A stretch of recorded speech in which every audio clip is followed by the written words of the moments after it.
Assalamualaikum warahmatullahi wabarakatuh.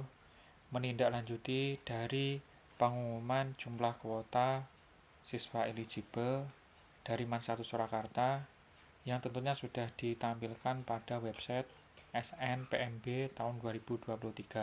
Di sini kami akan menyampaikan beberapa hal terkait dengan siswa eligible.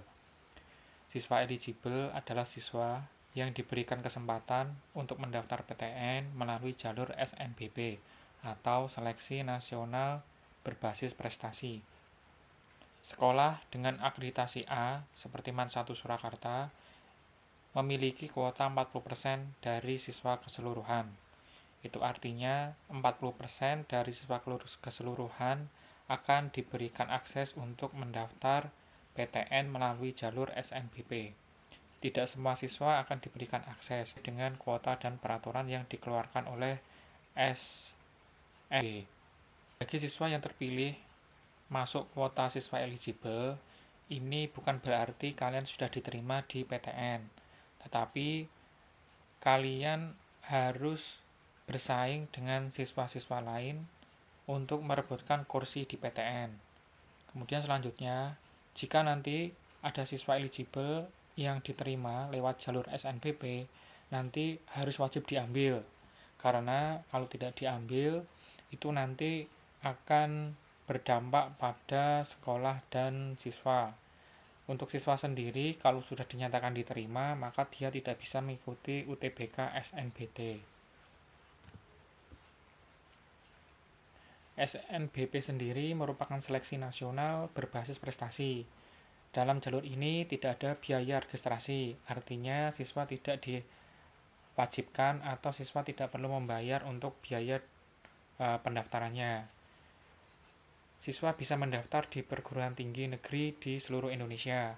Jadi dari Sabang sampai Merauke nanti siswa bisa mendaftar atau memilih PTN-nya.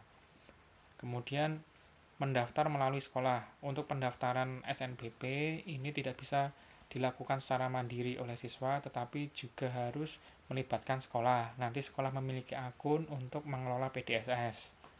Nah, untuk siswa nanti juga akan diberi akun untuk memilih jurusan dan PTN sesuai dengan yang diinginkan.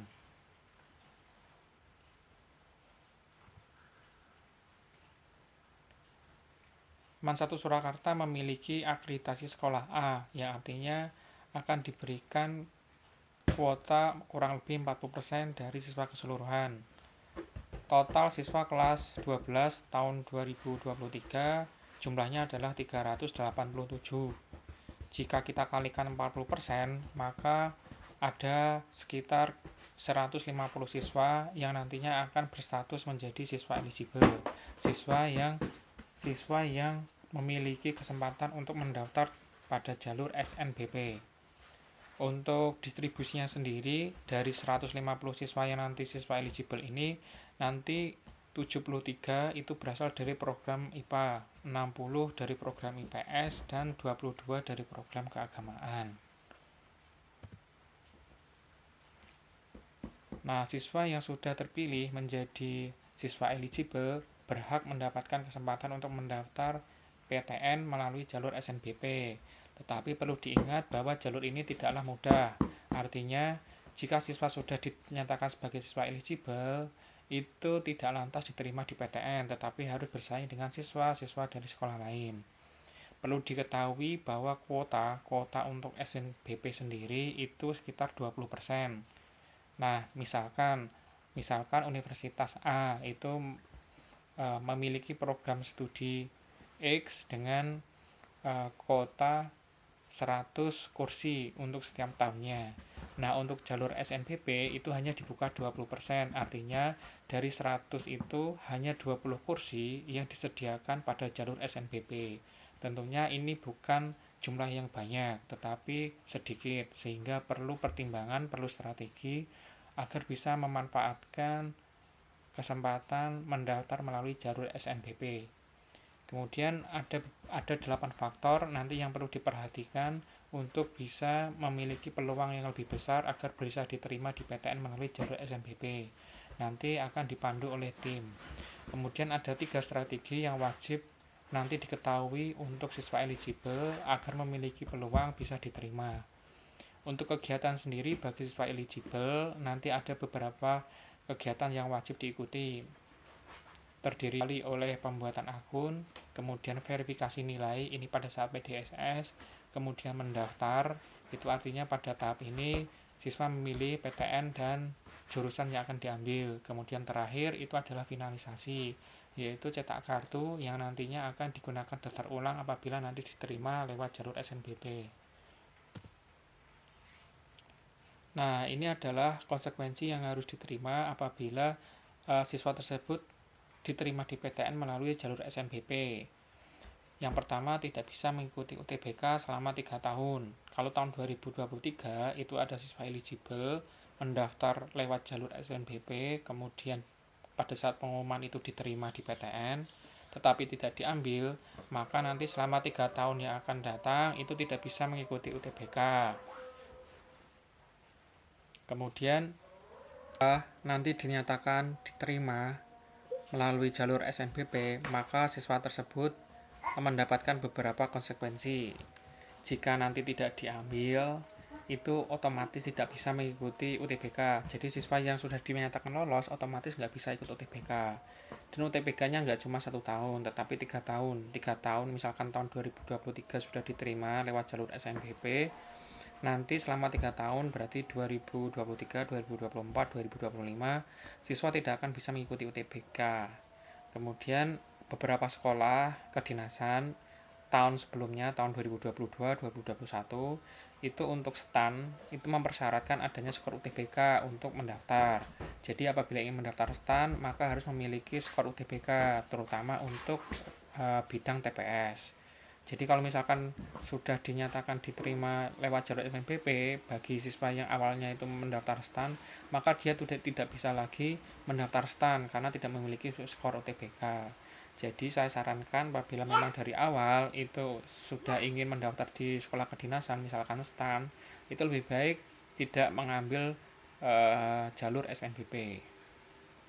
Kemudian jika tidak diterima itu tidak ada konsekuensi apapun. Siswa tetap bisa mendaftar pada jalur-jalur lain seperti UTBK, SNBP. Kemudian ada keuntungan apabila siswa eligible itu tidak diterima lewat jalur lewat jalur SNBP, yaitu sudah memiliki akun SNPMB. Jadi pada saat mendaftar SNBP itu kan siswa diarahkan untuk membuat akun. Nah, akunnya itu juga bisa dipakai untuk mendaftar SNBT UTBK. Jadi pada saat nanti ada pendaftaran UTBK, siswa tersebut tidak perlu membuat akun lagi, tapi akunnya kemarin yang SPN SNBP itu dipakai lagi aja. Siswa eligible. Jadi dalam menentukan status siswa, apakah siswa tersebut berstatus sebagai siswa eligible atau tidak, itu didasarkan pada prestasi. Karena di sini jalurnya adalah SNBP, seleksi nasional berbasis prestasi. Prestasi tersebut meliputi nilai raport, sertifikat, dan portofolio. Untuk nilai raport sendiri merupakan nilai pengetahuan, jadi psikomotoriknya nggak dipakai.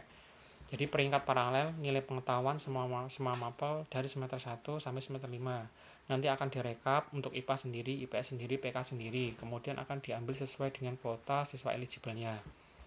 Terus yang kedua, prestasi. Prestasi ini tidak sembarang prestasi yang bisa digunakan untuk menentukan bahwa siswa tersebut merupakan siswa eligible atau tidak, tetapi ada beberapa kriteria, diantaranya diselenggarakan oleh kementerian, dilakukan secara offline, minimal prestasinya tingkat provinsi, dan ditunjukkan atau dibuktikan dengan adanya sertifikat.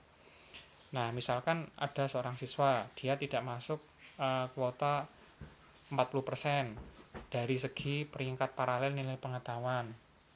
Nah, karena tidak masuk, tetapi dia memiliki prestasi, dan prestasinya itu tingkat nasional, sesuai dengan kriteria dari prestasi yang disampaikan oleh atau yang sesuai aturan dari SNBP.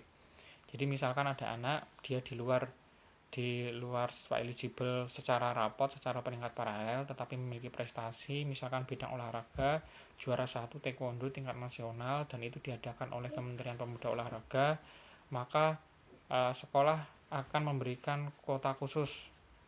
Jadi nanti untuk siswa yang berada di ranking-ranking bawah, siswa eligible yang berada di ranking bawah itu nanti bisa tergantikan oleh siswa-siswa non eligible tetapi memiliki prestasi yang prestasinya tersebut memiliki bobot yang sangat besar, sangat memiliki peluang untuk bisa diterima di jalur SNBP.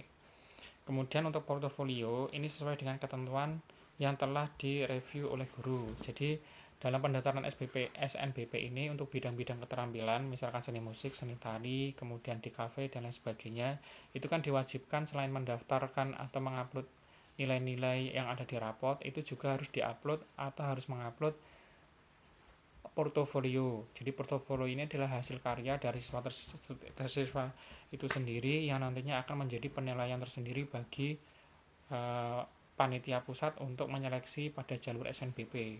Jadi kalau misalkan ada siswa mendaftar di jalur SNBP, dia mengambil jurusan olahraga, dia harus membuat portofolio video-video yang berkaitan dengan aktivitas-aktivitas olahraga yang telah ditentukan.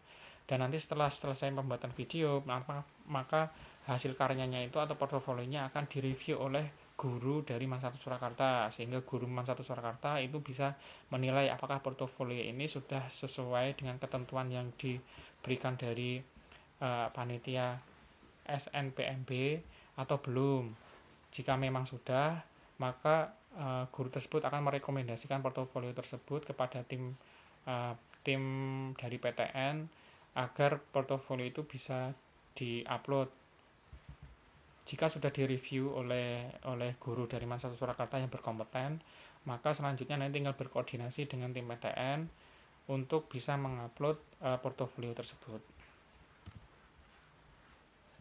Nah, demikian yang bisa kami sampaikan. Ada kurang lebihnya mohon maaf. Jika ada pertanyaan nanti boleh ditanyakan melalui WA, Telegram, atau ditanyakan secara langsung ke ruang waka. Terima kasih atas perhatiannya. Wassalamualaikum warahmatullahi wabarakatuh.